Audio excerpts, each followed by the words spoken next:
വഴി തുറന്നിടും ദൈവം, വഴി തുറന്നിടും.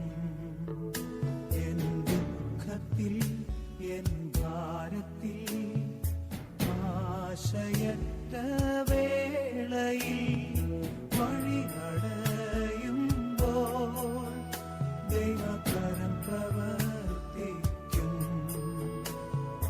നൽകിടും യേശു ആശ്വാസം വൻകരത്തിനാൽ,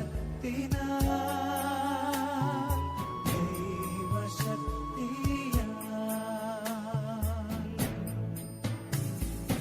യേശു എന്റെ ആത്മനാഥനെന്നും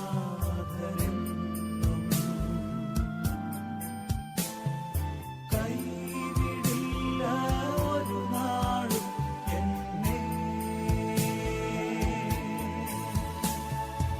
ആകാശം ഭൂമി സർവം മാറിപ്പോയാലും മാറില്ല നിന്ദയ എന്നിൽ. വഴി തുറന്നിടും ദൈവം, വഴി തുറന്നിടും.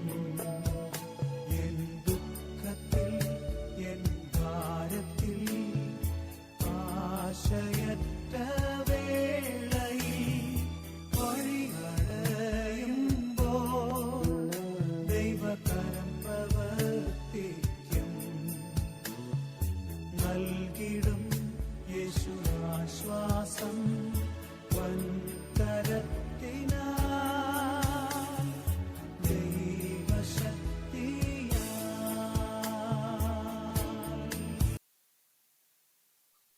വീണ്ടും വരുന്ന കർത്താവായ യേശു ക്രിസ്തുവിന്റെ അതിപരിശുദ്ധ നാമത്തിൽ നിങ്ങൾക്ക് എല്ലാവർക്കും എൻ്റെ ക്രിസ്തീയ സ്നേഹവന്ദനത്തെ ഞാൻ അറിയിക്കുന്നു. ആയിട്ട് തീർന്നത് പുറപ്പാട് പുസ്തകം അതിൻ്റെ 13-ാം അധ്യായത്തിന്റെ 17-ാം വാക്യം മുതൽ 14, 15, 16 അധ്യായങ്ങൾ വരെയും 17-ന്റെ 16 വരെയുള്ള അധ്യായങ്ങൾ വരെയും അത് പോകുന്നു. അപ്പോൾ ധാരാളം കാര്യങ്ങൾ അതിൽ നിന്ന് നമുക്ക് പഠിക്കുവാനായിട്ടുണ്ട്. പക്ഷേ നമ്മൾ എല്ലാത്തിലും എല്ലാ സംഭവങ്ങളിലേക്ക് നമ്മൾ പോകുന്നില്ല. നമുക്കുള്ള അല്പസമയം നമുക്ക് ഗ്രഹിക്കാൻ പറ്റുന്നതിൻ്റെ പരിമിതിക്കുള്ളിൽ നിന്നുകൊണ്ട് നമുക്ക് അല്പസമയം ചിന്തിക്കാം. അതുപോലെ ഹാഫ് തോറ പോർഷൻ, അതിൻ്റെ അടുത്ത് അതിനോട് സമാനമായ അതിനോട് പാരലായിട്ടുള്ള അടുത്തൊരു ഭാഗം നമ്മൾ കണ്ടത് ന്യായാധിപന്മാരുടെ പുസ്തകം 4-ാം അധ്യായത്തിന്റെ 4 മുതൽ 5-ാം അധ്യായത്തിന്റെ 31-ാം വാക്യം വരെ. പുതിയ നിയമത്തിൽ നിന്നൊരു ചെറിയ ഭാഗം ഉണ്ടായിരുന്നത് മത്തായി എഴുതിയ സുവിശേഷം 14-ാം അധ്യായത്തിന്റെ 22 തൊട്ട് 33 വരെയുള്ള വാക്യങ്ങൾ. നിങ്ങൾ ഒരാഴ്ച എങ്ങനെയെങ്കിലും അതിനൊരു സമയം കണ്ടെത്തി ആ ഭാഗം ഒന്ന് പരിചയപ്പെടുക. അതിൽ കൂടുതലൊന്നും നമ്മൾ ആഗ്രഹിക്കുന്നില്ല. പരിചയപ്പെട്ട് കഴിഞ്ഞാൽ നമുക്കിപ്പോൾ ഇവിടെ സംസാരിക്കുമ്പോൾ നമുക്കത് പെട്ടെന്ന് മനസ്സിലാകും. പരിചയപ്പെട്ടതിനൊക്കെ ശേഷം പിന്നീട് നിങ്ങളിരുന്ന് ആഴമായിട്ട് ഇതുപോലെ പഠിച്ച് അതിൽ നിന്ന് ദൈവം ആഗ്രഹിക്കുന്ന ദൈവികമായ ദൂതുകളെ പുറത്തു കൊണ്ടുവരാനായിട്ടുള്ള ട്രെയിനിങ്ങിന്റെ ആദ്യ ഭാഗമാണിതൊക്കെ. അതുകൊണ്ടാണ് അങ്ങനെ പറഞ്ഞത്. അപ്പോൾ 17-ാമത്തെ വാക്യം തൊട്ട് നമ്മളവിടെ വായിച്ചാൽ അവിടെ ആദ്യത്തെ വാക്യം വായിക്കുന്നത് ഫറവോൻ ജനത്തെ വിട്ടയച്ച ശേഷം, ആ വിട്ടയക്കുക എന്നുള്ളതാണ് ബഷലാക്ക് എന്നുള്ള വാക്ക്. അപ്പോൾ ബഷ്ലാക്ക്, അങ്ങനെയാണ് ഓരോ പോർഷനും ഒരു പേര് കൊടുത്തിരിക്കുന്നത്. നമ്മൾ കഴിഞ്ഞ ആഴ്ച പറഞ്ഞത് ഓർക്കുന്നു, ഷലാക്ക്, എൻ്റെ ജനത്തെ വിട്ടയക്കുക. അപ്പോൾ എന്ന് പറഞ്ഞാൽ അപ്പോസ്തോലൻ എന്നാണ് അതിൻ്റെ അർത്ഥം. അപ്പോൾ അതേ വാക്ക് ഇവിടെ വന്നിരിക്കുന്നത്, ബഷ്ലാക്ക് എന്നുള്ള വാക്ക്. അപ്പോൾ അവിടെ താഴോട്ട് വായിച്ചു കഴിഞ്ഞാൽ ഇതിന്റെ പ്രധാനമായിട്ടുള്ള ഭാഗം 14, 15 അധ്യായങ്ങളിലെ അതേ മോശ ഇസ്രായേൽ മക്കളുമായിട്ട് ഒന്നിച്ച് അവർ ചെങ്കടൽ കടക്കുകയാണ് ചെയ്യുന്നത്. 14-ാമത്തെ അധ്യായത്തിൽ അവർ ഫിസിക്കലി അവരൊറ്റ ജനമായിട്ട് തീരുന്നു. ഫിസിക്കലി അവർ ഒരുമിച്ച് കൂടിയിട്ട് അവര് ഒരുമിച്ച് ചെങ്കടലിന്റെ അടുക്കിലേക്ക് അടുത്തു വരുന്നു. 15-ാമത്തെ അധ്യായത്തിലാണെങ്കിലോ അവർ ആത്മാവിൽ ഒറ്റ ജനമായിട്ട് തീരുക. കാര്യം അവർ ആത്മാവിൽ ഒരു പാട്ട് അവർ ഒരുമിച്ച് പഠിച്ചു പാടുന്നു, കാണാനായിട്ട് സാധിക്കുന്നു. അത് കഴിഞ്ഞിട്ട് അതേ അധ്യായത്തിൽ തന്നെ അവർക്ക് ദാഹിച്ചു, അവർ വെള്ളത്തിനായിട്ട് ചെന്നു. വെള്ളം കയ്പായിരുന്നു, എന്നാൽ ആ കയ്പിനെ ദൈവം മാറായ മധുരമാക്കി തീർത്തു. വലിയ അനുഭവത്തെ ദൈവം അവിടെ കൊടുത്തു. മാറായ മധുരമാക്കുക തന്നെയല്ല, ദൈവം അവർക്ക് അവിടെ ചട്ടങ്ങളും പ്രമാണങ്ങളും കൊടുത്തു. അപ്പോൾ സിനായി പർവ്വതത്തിൽ മാത്രമല്ല ചട്ടങ്ങളും പ്രമാണങ്ങളും കൊടുത്തത്, അവിടെ അല്ല അതിൻ്റെ ആരംഭം. ഇവിടെ നമ്മൾ വായിക്കുന്നു, ഇവിടെ ദൈവം അവർക്ക് ചട്ടങ്ങളും പ്രമാണങ്ങളും കൊടുത്തു. 16-ാമത്തെ അധ്യായത്തിലേക്ക് കടന്നു വന്നാൽ അവർക്ക് വിശന്നു. ദൈവം ആകാശത്ത് നിന്ന് സ്വർഗത്തിൽ നിന്ന് അവർക്ക് മന്ന പൊഴിച്ചു കൊടുത്തു. ഏറ്റവും പ്രധാനമായിട്ട് അവർക്ക് ശബത്ത് നിയമിച്ചു കൊടുത്തു അവിടെ. അങ്ങനെ ശബത്ത് വഴി ആ ജനത്തെ വീണ്ടും ഒരുമിച്ച് ഊട്ടി ഉറപ്പിക്കുന്നത് കാണാൻ സാധിക്കും. ഒരേ കാര്യം ഒരുമിച്ച് ഒരു ജനം ഒന്നിച്ച് ആഘോഷിക്കുമ്പോൾ ആ ജനത്തിന്റെ ഐക്യത വർദ്ധിക്കുക ചെയ്യുന്നത് ഇല്ലേ. അവരോട് പറഞ്ഞു, 6-ാം ദിവസം നിങ്ങൾ പിറക്കുന്ന മന്ന അത് നിങ്ങൾക്ക് 7-ാം ദിവസത്തേക്കൂടെ ഭക്ഷിക്കാൻ കാണും. ഞങ്ങൾക്ക് 2 ദിവസത്തേക്കുള്ളത് കാണും. അതുകൊണ്ട് 6-ാം ദിവസം നിങ്ങൾ ആവശ്യത്തിൽ കൂടുതൽ പിറക്കിക്കൂ. മറ്റെല്ലാ ദിവസവും നിങ്ങൾ അതിൽ കൂടുതൽ ഒന്നും നിങ്ങൾ പിറക്കണ്ട. അങ്ങനെ അതിൽ തൃപ്തിപ്പെടാതെ കൊണ്ട് ലഭിച്ചതൊക്കെ വാരി വെട്ടി വിഴുങ്ങണമെന്ന് ആഗ്രഹിച്ചവരുടെ എന്തുപറ്റി? കൃമിച്ചുപോയി എന്ന് നമുക്ക് കാണാൻ സാധിക്കുന്നു. അത് കഴിഞ്ഞിട്ട് 17-ാമത്തെ അധ്യായത്തിൽ വരുമ്പോൾ അവിടെ എന്തുപറ്റി? ജനം പിറുപിറുക്കുക. ഈ ഓരോ അത്ഭുതങ്ങൾക്ക് മുമ്പിലും ജനം പിറുപിറുക്കുക. അവർക്ക് അന്നുവരെയും ലഭിച്ച അനുഗ്രഹത്തെക്കുറിച്ച് ഒന്നും അവർക്ക് ഒന്ന് തിരിഞ്ഞു നിന്ന് ചിന്തിക്കാനുള്ള മനോഭാവം ഇല്ലാതെ കണ്ട് വെള്ളം കിട്ടാഞ്ഞപ്പം പിറുപിറുത്തു, വിശന്നപ്പം പിറുപിറുത്തു, പിന്നെ ചെങ്കടലിന്റെ മുമ്പിൽ വന്നപ്പം പിറുപിറുക്കുന്നു, ഭയപ്പെടുന്നു, ഞങ്ങൾക്ക് മരിച്ചാൽ മതിയായിരുന്നു, എന്തൊക്കെ കമന്ററി കേൾക്കണം. എല്ലാം കഴിഞ്ഞു 17-ാമത്തെ അധ്യായത്തിൽ വീണ്ടും ജനം പിറുപിറുത്തു. ജനം പിറുപിറുത്തപ്പോൾ എന്ത് പറ്റി? അവർക്കൊരു യുദ്ധമുണ്ടായി. അമാലേക്യരോട് കൂടി അവർക്കൊരു യുദ്ധമുണ്ടായി.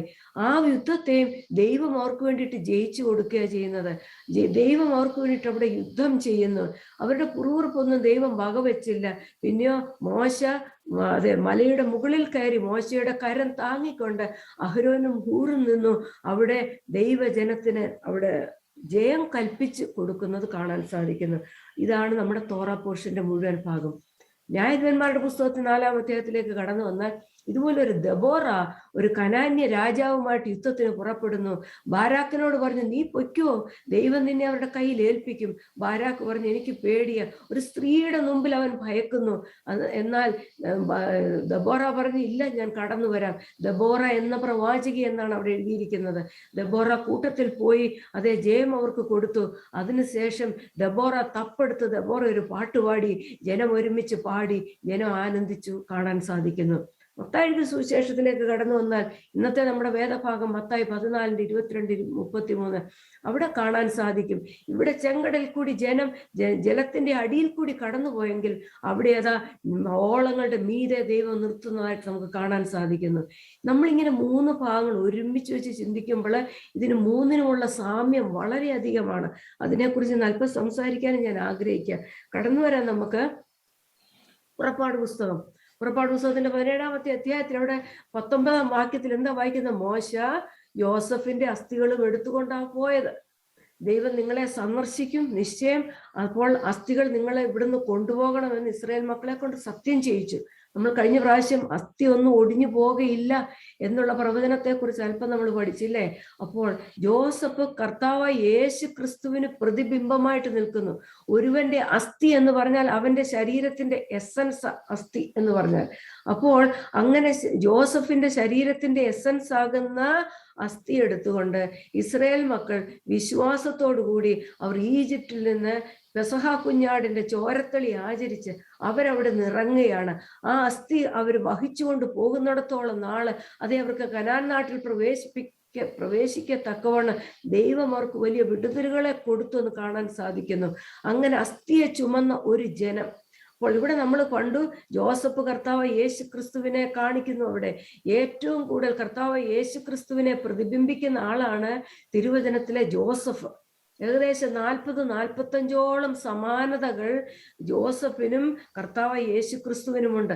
മോശയെക്കാളും അഹരോനേക്കാളും യാക്കോബിനേക്കാളും അബ്രഹാമിനേക്കാളും ഒക്കെയും ഏറ്റവും അധികം സാമ്യം ആർക്കാ ഉള്ളത്? ജോസഫിനാ ഉള്ളത്.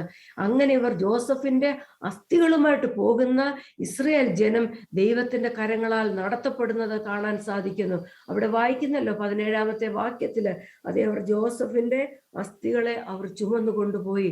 അങ്ങനെയാണെങ്കിൽ കർത്താവ് യേശു ക്രിസ്തുവിനെ കുറിച്ച് അതേ അവൻ ബലഹീനതയിൽ അവൻ ക്രൂശിക്കപ്പെട്ടു, അവന്റെ അസ്ഥി ഒന്നും ഒടിഞ്ഞു പോയില്ല, അവൻ ക്രൂശിക്കപ്പെട്ടു, സത്യം തന്നെ.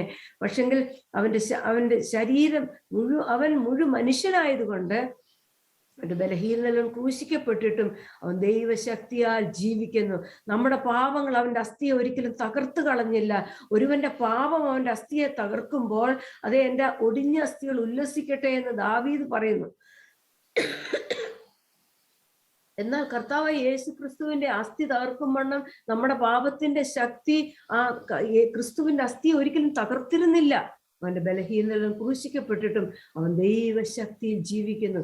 എന്നെ നിങ്ങളെ രക്ഷിപ്പാൻ അവൻ ശക്തനാണ്. അവൻ ഹീസ് മൈറ്റി ടു സേവ്. അവൻ രക്ഷിപ്പാൻ ശക്തനാണ് എന്ന് കഴിഞ്ഞ ആഴ്ചക്കാലം നമ്മൾ കാണാനായിട്ട് ഇടയായിട്ട് തീർന്നു.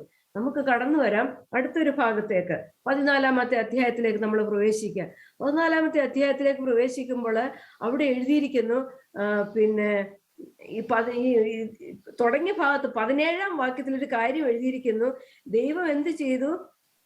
ഫറവോൻ ജനത്തെ വിട്ടയച്ച ശേഷം ഫെലിസ്ത്യരുടെ ദേശത്തു കൂടിയുള്ള വഴി അടുത്തത് എന്ന് വരികിലും ജനം യുദ്ധം കാണുമ്പോൾ പക്ഷേ അനുതപിച്ച് മിസ്രയീമിലേക്ക് മടങ്ങിപ്പോകുമെന്ന് വിചാരിച്ച് ദൈവം അവരെ അതിലേക്ക് കൊണ്ടുപോയില്ല. അപ്പോൾ ദൈവം അവരെ കൊണ്ടുപോയ റൂട്ട് നമ്മളൊന്ന് നോക്കണം. നമ്മളെ കർത്താവായ യേശു ക്രിസ്തു അവന്റെ രക്തത്താൽ വീണ്ടെടുത്ത് ഒരു ആത്മീയ ജീവിതത്തിലേക്ക് ഒരു മരുഭൂമിയുടെ അവസ്ഥയിൽ കൂടി നമ്മളെ കടത്തിക്കൊണ്ട് പോകുമ്പോൾ നമ്മൾ പതറിപ്പോകുമോ എന്ന് ചിന്തിക്കുന്ന ഒരു ദൈവമാണ് നമ്മളെ നടത്തുന്നതെന്നുള്ളത് നമുക്ക് വളരെ ആശ്വാസം തരുന്ന ഒരു കാര്യമാണ്. ഇവിടെ ആ ജനം പതറിപ്പോകുമോ, ജനം അത് കണ്ടു ഭയന്നു പോകുമോ എന്ന് ഓർത്തിട്ട് ദൈവം അവരെ വേറൊരു വഴിയായിട്ട് കൊണ്ടുപോയി എന്ന് നമുക്ക് കാണാനായിട്ട് സാധിക്കുന്നു. അപ്പോൾ ഇതിന്റെ അടുത്ത ഭാഗത്തേക്ക് കടന്നു വന്നാൽ ഏത് വഴിയാണ് ദൈവം കൊണ്ടുപോയത് എന്ന് ഒന്ന് കാണിക്കാനായിട്ട് ഞാൻ നിങ്ങളോട് ഏതാനും ദിവസത്തെ വഴികൾ മാത്രം മുമ്പിലുള്ളപ്പോൾ ദൈവം അവരെ മറ്റൊരു വഴി കാണിച്ച് ആ വഴി കൂടി അവരെ കൊണ്ടുപോയി. ഫറവോന്റെ കണ്ണിൽ ഇവർ മടങ്ങി വന്നെങ്കിലോ എന്ന് ദൈവത്തിന് ഇവരെ കാര്യം ഈ പോയ ജനം വലിയ സ്ഥിരതയൊന്നും ഇല്ലല്ലോ. ഇവര് സൗകര്യം അനുസരിച്ചൊക്കെ ഇവർ മാറിപ്പോകുന്നവരാണെന്നുള്ള ദൈവത്തിന് നന്നായിട്ട് അറിയാം. അതുകൊണ്ട് ദൈവം ഇവരെ മറുവഴിയായിട്ട് കൊണ്ടുവന്നു എന്ന് കാണാൻ സാധിക്കുന്നു. നിങ്ങളിത് കണ്ടോ? ഇതാണ് മാപ്പ്. ഇത് നിങ്ങളുടെ ഹൃദയത്തിൽ പതിഞ്ഞിരിക്കണം. ഇത് പതിഞ്ഞിരിക്കുമ്പോൾ നിങ്ങൾക്ക് മനസ്സിലാകും ജനം എങ്ങനെയാ വന്നെന്നുള്ള. 17-ാം വാക്യം ഞാൻ എൻ്റെ മുകളിൽ എഴുതിയിരിക്കുകയാണ്. അനുതപിച്ച് മിസ്രയീമിലേക്ക് മടങ്ങിപ്പോകുമെന്ന് വിചാരിച്ച് ദൈവം അവരെ അതിലേക്ക് കൊണ്ടുപോയില്ല. എവിടെ? ഫെലിസ്ത്യരുടെ ദേശത്തു കൂടിയുള്ള വഴി അടുത്തത് എന്ന് വരികിലും നോക്കണം, ഇവർ യാത്ര പുറപ്പെട്ടത് ഇവിടുന്ന ഇത് കണ്ടോ, നൈൽ നദിയെ കാണുന്നത്, ലാൻഡ് ഓഫ് ഗോഷൻ കണ്ടോ, ഗോഷൻ ദേശത്ത് ഇവരെ പാർപ്പിച്ചു ദൈവം. എല്ലാവർക്കും അന്ധകാരം ഉണ്ടായിരുന്നപ്പോഴും ദൈവം ഇവരെ വെളിച്ചത്ത് പാർപ്പിച്ചു ഗോഷൻ ദേശം. ഇവിടുന്ന് ഫെലിസ്ത്യരുടെ വഴിയായിട്ട് എന്റെ കേസർ മൂവി നിങ്ങൾക്ക് കാണാമല്ലോ അല്ലേ, the way of the land of the Philistines കണ്ടോ. ഫിലിസ്ത്യരുടെ വഴിയായിട്ട് ഇവർക്ക് കനാൻ നാട്ടിലോട്ട് കയറാനായിട്ട് 11 ദിവസത്തെ വഴിയേ ഉള്ളൂ. അതിലേ ഇവരെ അങ്ങോട്ടും കൊണ്ടുപോയാൽ മതിയായിരുന്നു. ഇവർക്ക് ഈ മരുഭൂമിയിലെ ദാഹവും വിശപ്പും വിഷസർപ്പങ്ങളും ചെങ്കടലും എരിവും അതിലും ഒന്നും കടക്കേണ്ട ആവശ്യമില്ലായിരുന്നു. പക്ഷെങ്കിൽ ഇവരെ ഫറവോൻ പിന്നാലെ വന്ന് ഇവരനുദപിച്ച് പുറകെ വരുമോന്ന് വിചാരിച്ചിട്ട് ദൈവം ഇവരെ കൊണ്ടുപോയ വഴിയാണ് ഈ റെഡ് ലൈൻ കാണുന്നത് കണ്ടോ. ഗോശൻ ദേശത്ത് നിന്ന് അവരെ കൊണ്ടുവന്നു ഏഥാം മരുഭൂമിയിൽ കൊണ്ടുവന്നു. അവിടുന്ന് മിഗ്ദോൾ, അവിടുന്ന് പാഹെറോത്ത്, അവിടുന്ന് ബാൽസഫോൻ. 14-ന്റെ 1-ാം വാക്യമാണ്. ഈ 3 സ്ഥലങ്ങൾ അവിടെ കിടക്കുന്നു. 14-ന്റെ 1-ാം വാക്യത്തില് ഇവിടെ ചെങ്കടൽ കടന്നു. ഇവിടെയാണ് ചെങ്കടൽ ഇവർ കടന്നത്, ഇവിടെയല്ല. അങ്ങനെ ഒരു സ്റ്റഡി ഉണ്ടായിരുന്നു ഇതിനു മുമ്പ്. ഞാനും അത് അങ്ങനെ വിശ്വസിച്ചിരുന്നു. പക്ഷെങ്കിൽ ഇത് ഇങ്ങനെയാണ് പോകുന്നത്. കാരണം ഇത് മിദ്യാൻ കണ്ടോ, മിദ്യാൻ മരുഭൂമി. ഇവിടെയാണ് സിനായി പർവ്വതം, സൗദി അറേബ്യയിലെ മിദ്യാൻ. ഇവിടെയാണ് ഇത്രോ വന്ന് ഇവരെ കണ്ടുമുട്ടുന്നത്, മിദ്യാനിന ഇത്രോ. ഞാൻ പറഞ്ഞു വന്നത് ഇവിടെയാണ് ചെങ്കടൽ. ഈ ചെങ്കടലിൽ കൂടി ഇവിടെ കടന്ന് ഇങ്ങനെ വന്നിട്ട് സീൻ മരുഭൂമിയിൽ കൂടി ഇവിടെ വന്നപ്പോൾ ഇവരെ ദേശം ഉറ്റുനോക്കാൻ വിട്ടു. അവര് ഉറ്റുനോക്കാൻ പോയിട്ട് ഇവര് വന്ന് സംശയിപ്പിക്കുന്ന ബാഡ് ന്യൂസും കൊണ്ടുവന്നു. അത് വന്ന നിമിത്തം ദൈവം ഇവരെ ഈ മരുഭൂമിയിലിട്ട് കുറച്ചും കൂടെ കറക്കി. അതിനുശേഷം ഇങ്ങനെ ഇവര് പോയി യോർദാൻ കടന്നു. ഇത് ഡെഡ് സി, ചാവുകടലായി കാണുന്നത്. ഇതിന്റെ അങ്ങേയറ്റം ഗലീലക്കടല. ഗലീലക്കടലിനെ ചെങ്കടലിനെ തമ്മിൽ ബന്ധിപ്പിക്കുന്നതാണ് യോർദാൻ. ആ യോർദാൻ ഇവർ കടന്ന് ഇവരെ കനാൻ നാട്ടിൽ കയറുന്നു. ഇതാണ് ഇസ്രായേൽ മക്കൾ കടന്നുപോയ വഴി. ഞാൻ ഈ ഫോട്ടോ കാണിക്കാനുള്ള കാരണം ജനം ഭയന്നിട്ട് ദൈവം ഇവരെ നടത്തിക്കൊണ്ടുപോയ വഴി അത്ഭുതകരമായ വഴിയായിരുന്നു. അതുപോലെ ചെങ്കടലിന്റെ അവിടെ വന്നപ്പോൾ ഇതാ ഇവിടെ കണ്ട, ഇവിടെ ഇവർ കാത്തു നിന്നു, ഇവിടെ വന്ന് ദൈവം ചെങ്കടലിനെ പിളർന്നു എന്ന് നമുക്ക് കാണാനായിട്ട് സാധിക്കുന്നു. ഇതിനെക്കുറിച്ചൊക്കെ ഒരുപാട് എനിക്ക് പറയാനുണ്ട്. ബാൽസഫോൻ എന്ന് പറഞ്ഞാൽ ബാൽസഫോൻ എന്ന വാക്കിന്റെ അർത്ഥം തന്നെ ഒരു ഉയർന്ന സ്ഥലം എന്നുള്ളതാണ്. പിന്നെ സാത്താൻ ലൂസിഫർ പറഞ്ഞു, ദൈവം ഇരിക്കുന്ന ഗിരികളിന്മേൽ എനിക്ക് കയറണമെന്ന് പറഞ്ഞില്ലേ. അപ്പോൾ അങ്ങനെ ആ ബാൽസഫോൻ എന്നുള്ള വാക്കിന്റെ അർത്ഥം തന്നെ ഉയർന്നൊരു ഗിരി എന്നുള്ളതാണ്, ആ ബാൽസഫോൻ. അപ്പോൾ അവിടെ പിശാച് ഉയർന്നൊരു സ്ഥലത്ത് ഇരിക്കുന്നിടത്ത് അവിടെ കൊണ്ടുവച്ചിട്ട് ദൈവം അവരെ അവിടെ നിന്ന് ഇറക്കുക. The land of the north എന്നാണ് ആ ബാൽസഫോൻ, വടക്കിന്റെ ദൈവം എന്നാണ് അതിന്റെ അർത്ഥം. ദൈവം അവരോട് പറഞ്ഞു, നിങ്ങൾ അവിടെ താവളം അടിക്ക്, നിങ്ങൾ എവിടെ ക്യാമ്പ് ചെയ്യണം, ദൈവം അതുപോലും പറഞ്ഞു കൊടുത്തു. നിങ്ങൾ അവിടെ താവളം അടിക്ക്. അത് നോർത്തിന്റെ വടക്കിന്റെ ദൈവം എന്നും പറഞ്ഞുകൊണ്ട് ഒരുവൻ അവിടെ ഇരിക്കുന്നുണ്ടല്ലോ, അവനെ ഞാൻ താഴ്ത്തി ഈ ചെങ്കടലിനകത്ത് മുക്കിയിട്ടേച്ച് എന്റെ ജനത്തെ ഞാൻ അപ്പുറം കടത്തും എന്നുള്ളതായിരുന്നു ദൈവത്തിന്റെ പദ്ധതി. അതെ, അത് നമുക്കിവിടെ കാണാനായിട്ട് സാധിക്കുന്നു. അപ്പോൾ അടുത്തൊരു ഇതൂടെ ഞാൻ കാണിക്കാം, ചെങ്കടൽ കടന്നത്. ഇത് കണ്ടോ, ചെങ്കടൽ കടന്നത് ഇവിടെയാണ്. ചെങ്കടൽ അവർ കടക്കുന്നത് ഇവിടെയാണ്, ചെങ്കടൽ കടക്കുന്നത്. അതിന്റെ പല ഫോട്ടോസ് ഞാൻ കാണിക്കുക. ചെങ്കടൽ കടന്നത് കാണാൻ സാധിക്കുന്നു. ഇന്ന് നമ്മൾ അവിടെ ഫിസിക്കലി പോയാൽ, ഞങ്ങൾ കണ്ടിട്ടില്ല, ഫിസിക്കലി പോയാൽ ഇതാ ആ ചെങ്കടലിന് രണ്ടു വശത്തായിട്ട്, അതിന്റെ ഒരു വശം നമ്മൾ കണ്ടു മിദ്യാന്റെ മരുഭൂമി, സൗദി അറേബ്യ കണ്ടല്ലേ, സൗദി അറേബ്യ ഒരു വശം, മറ്റേത് സിനായി പെനിൻസുല ഇടതുവശം. ഇവിടെ രണ്ടിടത്തും കാണുന്ന രണ്ട് തൂണാ ഇത്, കണ്ടോ. അപ്പോൾ ആ ഒരു തൂണൽ എഴുതി വെച്ചിരിക്കുന്ന ഇൻസ്ക്രിപ്ഷൻ ആണ് ഇവിടെ കാണുന്നത്. എബ്രായ പദത്തിൽ എഴുതിയിരിക്കുകയാണ്. അവിടെ എഴുതി വെച്ചിരിക്കുന്ന ഇങ്ങനെയാണ്, it contain the words Egypt, Mizraim, Solomon, Edom, death, Pharaoh, Moses, Yahweh. ഇത്രയും വാക്കുകൾ മാത്രം എഴുതി വെച്ചിട്ടുണ്ട്. അതിന്റെ അർത്ഥം സോളമന്റെ സമയത്ത് ഇവരിവിടെ ഈ കോളം ഇവർ ഇറക്റ്റ് ചെയ്തു. ഇവിടെയാണ് ഇസ്രായേൽ മക്കൾ ചെങ്കടൽ കടന്നത്. അവർ തുടങ്ങിയ സ്ഥാനവും അവർ പോയി നിന്ന സ്ഥാനവും അവിടെ രണ്ട് വലിയ തൂണുകൾ അവിടെ സ്ഥാപിച്ചു വെച്ചിരിക്കുന്നത് ഇന്ന് ചരിത്രത്തിൽ ആ ഭൂമിയിൽ അവിടെ ഉണ്ട് എന്നുള്ളതാണ് ഞാൻ നിങ്ങളോട് പറയാനായിട്ട് വന്നത്. കണ്ടോ, ക്രോസിംഗ് റൂട്ട് കണ്ടോ, ഇവരിവിടെയാണ് ചെങ്കടൽ കടക്കുന്നത്. അത് നിങ്ങളെ അത് ഫോട്ടോ ഒന്ന് കാണിക്കാന്ന് പറഞ്ഞു. അപ്പോൾ നിങ്ങളുടെ മനസ്സിൽ തെളിഞ്ഞു നിൽക്കണം അത് എന്താണ് സംഭവിച്ചത്, അവരേത് വഴിയാണ് പോയതെന്നുള്ളത്. അപ്പോൾ അവരങ്ങനെ പോയിട്ട് എന്തു പറ്റി, അതിനുശേഷം എനിക്ക് നിങ്ങളോട് സംസാരിക്കാനായിട്ടുള്ളത് അതിന്റെ 14-ാമത്തെ അധ്യായത്തിന്റെ 10 മുതലുള്ള വാക്യങ്ങൾ നമ്മൾ വായിച്ചാൽ 10 മുതൽ ഇങ്ങനെയാ വായിക്കുന്നത്.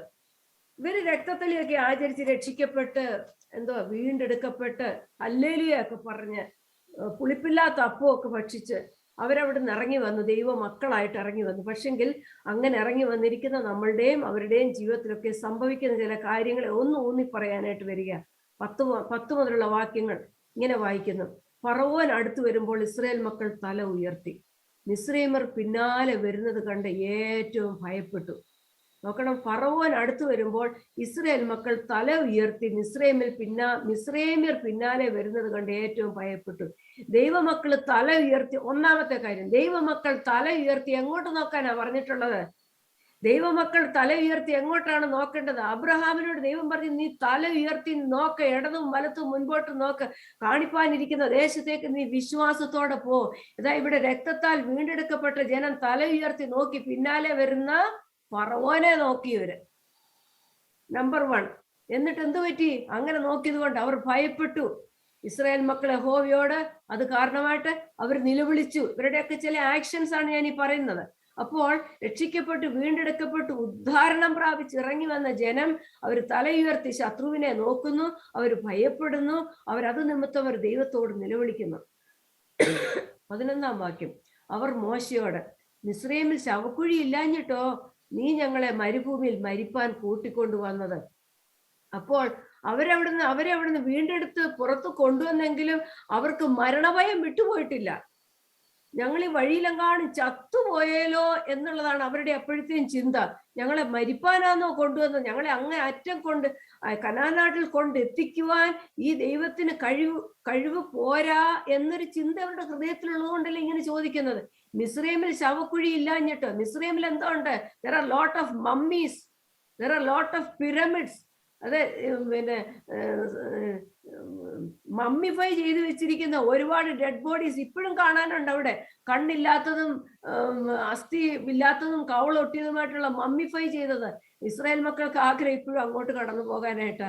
അങ്ങനെ മമ്മികളുടെ ഇടയിലോട്ട് കടന്നു പോകാൻ അവർ പറയുന്നു, മിസ്രൈമിൽ ശവക്കുഴി ഇല്ലാഞ്ഞിട്ടാണോ ഞങ്ങളെ നീ മരുഭൂമിയിൽ മരിക്കാൻ കൊണ്ടുവന്നത് എന്ന് പറഞ്ഞാൽ ഞങ്ങളെ അവിടെയും ദൂരത്തോളം നടത്തി കനാൻ നാട്ടിൽ കൊണ്ടെത്തിക്കാൻ ഈ ദൈവത്തിന് കഴിവില്ലേ എന്നാണ് ഇവർ ചോദിക്കുന്നത്.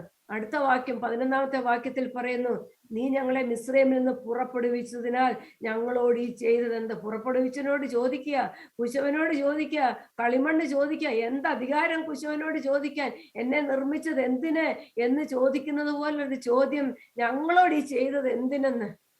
പലപ്പോഴും തിരിഞ്ഞും മറിഞ്ഞു നിന്ന് നമ്മൾ കർത്താവിനോട് ചോദിക്കാറില്ലേ, എന്നോട് ദൈവം നീ എന്തിനായി ചെയ്തതെന്ന്.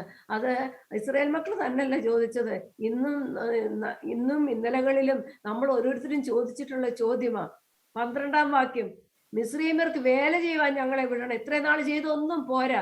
അവരുടെ ചരിത്രം നമ്മൾ പരിശോധിച്ചു കഴിഞ്ഞാൽ അവിടെ വലിയ കൺസ്ട്രക്ഷൻ വർക്ക്, റാംസേസ് നമ്മൾ വായിച്ചിട്ടുണ്ട്, പുറപ്പാട് 2 ഉണ്ട്. അവിടെ വലിയ ധാന്യങ്ങൾ ശേഖരിക്കാൻ വലിയ കലവറകൾ അവിടെ പണിയുന്നു. ഇസ്രായേൽ മക്കളെ കൊണ്ടാ പണിയിപ്പിക്കുന്നു. അതൊക്കെ അത് പണിയിപ്പിക്കുമ്പോൾ ഇങ്ങേയറ്റം ഇസ്രായേൽ മക്കളെ അവര് ദണ്ഡിപ്പിച്ചതും ദുഃഖിപ്പിച്ചതും അവർ പീഡിപ്പിച്ചതും ചില്ലറയൊന്നുമല്ല ചെയ്തത്. ഒരു കട്ട മിസ്സിങ് ആണെങ്കിൽ ഇസ്രായേൽ മക്കളുടെ ഭവനത്തില് ഒരു പൊടിക്കുഞ്ഞുണ്ടെങ്കിൽ ആ കുഞ്ഞിനെ ആ കട്ടയ്ക്ക് പകരമായിട്ട് ഗ്യാപ്പ് നികത്താൻ വരെ അവർ ഉപയോഗിച്ചിരുന്നു. രക്തം ഉപയോഗിക്കാനായിട്ട് ഇവരിലെ കൊച്ചു കുഞ്ഞുങ്ങളെ ഇവർ കൊന്നിരുന്നു. അങ്ങനെയൊക്കെയും താൽമൂദുകളിൽ അവരുടെ ഡോക്യുമെന്ററിയിൽ എഴുതിയിട്ടുണ്ട്. അതെല്ലാം സഹിച്ചിവിടെ വന്നിട്ട് ഇവര് പറയാണ്, അവിടോട്ട് വേല ചെയ്യാൻ ഞങ്ങളെ അങ്ങോട്ടങ്ങ് വിട്ടേക്കാൻ എന്ന് ഞങ്ങൾ മിസ്രൈമിൽ വെച്ച് നിങ്ങളോട് പറഞ്ഞില്ലയോ? മരുഭൂമിയിൽ മരിക്കുന്നതിനേക്കാൾ മിസ്രൈമർക്ക് വേല ചെയ്യുന്നതായിരുന്നു ഞങ്ങൾക്ക് നല്ലത് എന്ന് പറഞ്ഞാൽ വില കൊടുക്കാൻ തയ്യാറല്ല. കർത്താവിന് വേണ്ടിയിട്ട് തന്നെത്താൻ ക്രൂശ് എടുത്തുകൊണ്ട്, തന്നെത്താൻ ത്യജിച്ച് അവനവന്റെ ക്രൂശ് തോളയിൽ എടുത്തുകൊണ്ട് കർത്താവിന്റെ പിന്നാലെ പോകാൻ ഇവർ ഒരുക്കമല്ല. അവരെന്നല്ല, നമ്മളിൽ പലരും പലപ്പോഴും ഒരുക്കമല്ല. അങ്ങനെയുണ്ടെങ്കിൽ ഇങ്ങനത്തെ ചോദ്യങ്ങൾ നമ്മൾ ദൈവത്തോട് ചോദിക്കും. കുശവാ, നീ എന്നെ എന്തിനാ സൃഷ്ടിച്ചത്? എന്നെ അവിടെ തന്നെ അങ്ങ് മരിപ്പാൻ വിട്ടാ പോരായിരുന്നോ? ഇവിടെ എന്താ കുഴികുത്തി, ഇവിടെ എന്താ ഒരു കല്ലറ നീ ഉണ്ടാക്കുന്നത്? അവിടെ ഞങ്ങൾക്ക് കല്ലറ ഉണ്ടായിരുന്നല്ലോ. മരുഭൂമിയിൽ മരിക്കുന്നതിനേക്കാൾ മിസ്രൈമർക്ക് വേല ചെയ്യുന്നത് നല്ലത്, ഞങ്ങൾക്ക് നല്ലത് എന്ന് പറഞ്ഞു. എത്രയോ നന്ദിഹീനമായ, നന്ദി കെട്ട വർത്തമാനങ്ങളും സംസാരങ്ങളും വാക്കുകളുമാണ്.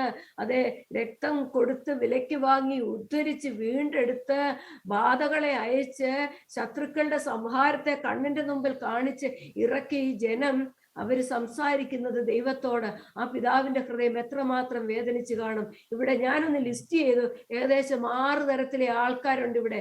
ഫിയർഫുൾ പീപ്പിൾ, 1 ഭയക്കുന്ന ജനം, അവർ ഭയപ്പെട്ടു. 2 അതെ, അവര് മരണത്തെ ഭയക്കുന്ന ജനം, ദോസ് ഹു ആർ, ആദ്യം ഫറവോനെ ഭയന്ന ജനം. 2 അവരുടെ മരണത്തെ ഭയക്കുന്ന ജനം. 3ാമതായിട്ട് അതെ, അവരെ വീണ്ടെടുപ്പിന്റെ വില അറിയാത്തൊരു ജനം. മനസ്സിലായി? അപ്പം ഞാൻ 6 തരം ജനത്തെ ഞാൻ ഇതിൽ നിന്ന് എടുക്കുക. 1 ശത്രുവിനെ ഭയക്കുന്ന ജനം. 2 തങ്ങളുടെ മരണത്തെ ഭയക്കുന്ന ജനം. ഞാൻ ജീവിച്ചാലും മരിച്ചാലും ക്രിസ്തുവിന് വേണ്ടി. ഞാൻ മരിച്ചു, ഞാൻ ക്രിസ്തുവിനോട് കൂടി, എൻ്റെ ജീവൻ ക്രിസ്തുവിൽ മറയ്ക്കപ്പെട്ടിരിക്കുന്നു എന്ന് ഉറപ്പുള്ളൊരു ദൈവവൈതലിന് എന്തിനു ഭയപ്പെടണം? ഈ ലോകത്തിലെ ഈ മരുഭൂമി എന്തിനു ഭയപ്പെടണം? ഈ ലോകത്തിലെ കഷ്ടത്തിന് എന്തിനു ഭയപ്പെടണം? അവർ ഭയന്നു, അവര് മരണത്തെ ഭയന്നു. 3ാമതായിട്ട് they don't know the value of the power of redemption. അതെ, വീണ്ടെടുപ്പിന്റെ ശക്തി അറിയാത്തൊരു ജനം. എന്നെ നിങ്ങളെ രക്ഷിച്ച വീണ്ടെടുപ്പ് രക്തത്തിന്റെ വില അറിയാത്തൊരനുഭവം. നമ്മുടെ ജീവിതത്തിൽ കഷ്ടത ഏറുമ്പോൾ നമ്മുടെ വായിൽ അത്തരം വാക്കുകൾ വന്നിട്ടുണ്ടെങ്കിൽ നമ്മൾ ശ്രദ്ധിക്കണം. We are ignoring the power of redemption. നമ്മളെ വീണ്ടെടുപ്പിന്റെ വില നമ്മൾ മറന്നു കളയുക. നമ്മളെ വീണ്ടെടുത്ത രക്തത്തെ നമ്മൾ മലിനമെന്ന് കരുതുകയാണ് നമ്മൾ ചെയ്യുന്നത്. അത് ഈ ജനത്തിന്റെ ജീവിതത്തിൽ നമുക്ക് മനസ്സിലാക്കാൻ സാധിക്കുന്നു. 4ാമത്തെ കൂട്ടം ജനം, those who want to go back to their old life. അത് നമുക്ക് പരിചയമാണല്ലോ, പിന്നല്ലേ, പഴയ ജീവിതത്തിലേക്ക് മടങ്ങിപ്പോകാൻ ആഗ്രഹിക്കുന്നത്. അന്ന് എത്ര നല്ലതായിരുന്നു, എത്ര രസമായിരുന്നു. എന്തെങ്കിലുമൊക്കെ ഇഷ്ടം പോലൊക്കെ സംസാരിക്കായിരുന്നു, അന്നത്തെ സ്വഭാവമായിരുന്നെങ്കിൽ എന്തെങ്കിലുമൊക്കെ ചെയ്യായിരുന്നു എന്നൊക്കെ എത്രയോ പ്രാവശ്യം നമ്മൾ ആഗ്രഹിക്കുന്നു. അതെ, അങ്ങനെ ആഗ്രഹിച്ച ഒരു ജനം, അത് 4-ാമത്തെ ജനം. 5-ാമത്തെ ജനം പെൻസിലും പെന്നും കൊണ്ടിരിക്കുന്നവർക്ക് കിട്ടിയെന്ന് വിശ്വസിക്കുന്നു. ഫറവോനെ ഭയപ്പെട്ട ജനം, മരണത്തെ ഭയപ്പെട്ട ജനം, വീണ്ടെടുപ്പിന്റെ ശക്തിയെ മനസ്സിലാക്കാൻ കഴിയാത്ത ജനം, 4-ാമത്തെ അവരുടെ പഴയ ജീവിതത്തെ സ്നേഹിക്കുന്ന ജനം, 5-ാമത്തേത് അവർക്കൊരു വില കൊടുക്കാൻ അവർ തയ്യാറല്ല. they don't want to pay a price for the discipleship. ഇവരെ ദൈവം മരുഭൂമിയിൽ കൂടി നടത്തിക്കൊണ്ടു പോകുക. 40 വർഷക്കാലം ഇവരുടെ കാല് വീങ്ങിയില്ല, ഇവരുടെ വസ്ത്രം പഴകിയില്ല. അതെ, അവരുടെ ഹൃദയത്തിലിരിക്കുന്നത് എന്താണെന്നറിയാൻ മരുഭൂമിയിൽ ദൈവം അപ്പം കൊണ്ട് മാത്രമല്ല, ദൈവത്തിന്റെ വായിൽ വരുന്ന വചനം കൊണ്ട് ദൈവം നിങ്ങളെ ജീവിപ്പിക്കും എന്നുള്ളത് ദൈവത്തിന് ഇവരെ പഠിപ്പിച്ച് എഴുന്നേറ്റ് ഇവരെ വിട്ടയക്ക്, ഇവരെ പറഞ്ഞേക്ക്, ഇവരെ ടെസ്റ്റ് മണിയാക്കി ദേശത്തിന്റെ വിവിധ ഭാഗങ്ങൾ, ലോകത്തിന്റെ വിവിധ ഭാഗങ്ങളിലേക്ക് വിടേണ്ട ഒരു കൂട്ടം ജനമാ ഇവർ. പക്ഷെങ്കിൽ ആ ഒരു ട്രെയിനിങ്ങിന് ഇവർ തയ്യാറല്ല, അതിന് വില കൊടുക്കാൻ തയ്യാറല്ലാത്ത ജനം 5. 6-ാമതൊരു കൂട്ടം ജനമുണ്ട്, അവർ ദൈവത്തോട് നിലവിളിച്ചു. ഇതൊന്നുമല്ല, എന്തു ചെയ്യണമെന്നറിയത്തില്ല, ചെങ്കടലിന്റെ കരയിൽ നിന്നുകൊണ്ട് അയ്യുമ്പോൾ അവർ ഭയങ്കരമായിട്ട് നിലവിളിച്ചു. ഞാൻ നോക്കിയപ്പോൾ ഇങ്ങനെ 6 കൂട്ടം ജനമാണ് ഈ കൂട്ടത്തിലുണ്ടായിരുന്നത്. 6 സ്വഭാവത്തിലെ ജനം ഇതിൽ ഉണ്ടായിരുന്നു. പക്ഷെങ്കിൽ അത് കണ്ടപ്പോൾ ദൈവം ഇവരോട് ഒന്നും കണ്ടിട്ട് അവർ കോപിച്ചില്ല. ദൈവം എന്ത് പറഞ്ഞു? മോശ വഴി ദൈവം ജനത്തോട് പറഞ്ഞു, 13-14 വാക്യം, ഭയപ്പെടേണ്ട, ഭയപ്പെടേണ്ട. നിങ്ങൾക്ക് ഭയമുണ്ടോ? ഭയപ്പെടേണ്ട. നിലവിളിക്കുകയാണോ? നിലവിളിക്കേണ്ട. ഉറച്ചു നിൽക്ക്. യഹോവ ഇന്ന് നിങ്ങൾക്ക് ചെയ്യുവാനുള്ള രക്ഷ കണ്ടുകൊള്ളുവീൻ. നിങ്ങളെ മരിക്കാനല്ല ഞാൻ ഇവിടെ കൂട്ടിക്കൊണ്ടുവന്നത്, നിങ്ങളെ രക്ഷിക്കാനാണ് കൂട്ടിക്കൊണ്ടുവന്നത്. നിങ്ങൾക്ക് ചെയ്യാനുള്ള രക്ഷ നിങ്ങൾ കണ്ടുകൊള്ളുവീൻ. നിങ്ങൾ ഇന്ന് കണ്ടിട്ടുള്ള മിസ്രൈമിനെ ഒരു നാളും കാണുകയില്ല. ഫറവോനെ കണ്ട് നിങ്ങൾ ഭയപ്പെടുന്നുണ്ടോ? അവനെ നിങ്ങൾ ഒരു നാളും കാണത്തില്ല. നിങ്ങൾ you just wait and see. നിങ്ങൾ മിണ്ടാതെ ഇരുന്ന് ഞാൻ ദൈവമെന്ന് അറിഞ്ഞുകൊള്ളുവീൻ. 14-ാം വാക്യം, യഹോവ നിങ്ങൾക്ക് വേണ്ടി യുദ്ധം ചെയ്യും. ഞാൻ ഓർത്തോടെ ദൈവം എന്താ അങ്ങനെ പറയാൻ കാര്യം?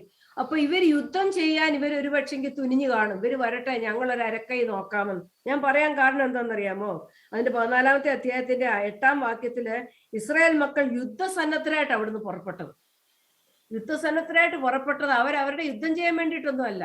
ദൈവത്തിന് അതിന് വേറെ പദ്ധതി ഉണ്ടായിരുന്നു. അങ്ങ് കനാൻ നാട്ടിൽ ചെല്ലുമ്പോൾ അവിടെ ഉണ്ട് യെബൂസ്യർ, ഹിത്യർ, അങ്ങനെ കുറെ ഇറ്റൈറ്റ്സ് അവിടെ ഉണ്ട്. അവരുമായിട്ട് യുദ്ധം ചെയ്യാൻ വേണ്ടിയിട്ടാണ് യുദ്ധസന്നാഹത്തോട് ഇവരെ ഇറക്കിയത്. അല്ലാതെ പിന്നാലെ വരുന്ന ഫറവോനോട് യുദ്ധം ചെയ്യാനല്ല വന്നത്. പക്ഷെ ഇവരുടെ മനസ്സിൽ ഒരുപക്ഷെ വന്നു കാണും, ഞങ്ങൾ യുദ്ധസന്നാഹത്തോടല്ലേ വന്ന്, ഇവരോടൊന്ന് യുദ്ധം ചെയ്ത് നിൽക്കാന്ന്. ദൈവം പറഞ്ഞു, വേണ്ട മക്കളെ, നിങ്ങളുടെ ആയുധമൊക്കെ നിങ്ങളുടെ ഉറയെ തന്നെ അങ്ങിട്ടേരെ. 14-ാം വാക്യം, യഹോവ നിങ്ങൾക്ക് വേണ്ടിയിട്ട് യുദ്ധം ചെയ്യും, നിങ്ങൾ മിണ്ടാതെ ഇരിപ്പീൻ. അപ്പൊ നമ്മൾ കണ്ടു 6 തരത്തിലെ ജനം. ഇതിലേതെങ്കിലുമൊക്കെ കൂട്ടത്തില് നമ്മുടെ ആത്മീയ ജീവിതത്തിൽ നമ്മൾ ആയിപ്പോകുന്നുണ്ടോയെന്ന് ഇന്ന് രാത്രിക്കാലം നമുക്കൊന്ന് ചിന്തിക്കണം. ഗഹനമായിട്ട് ഗൗരവമായിട്ട് നമ്മളൊന്ന് ചിന്തിച്ചാൽ മതിയാകത്തുള്ളൂ. വീണ്ടും കടന്നു വരാം.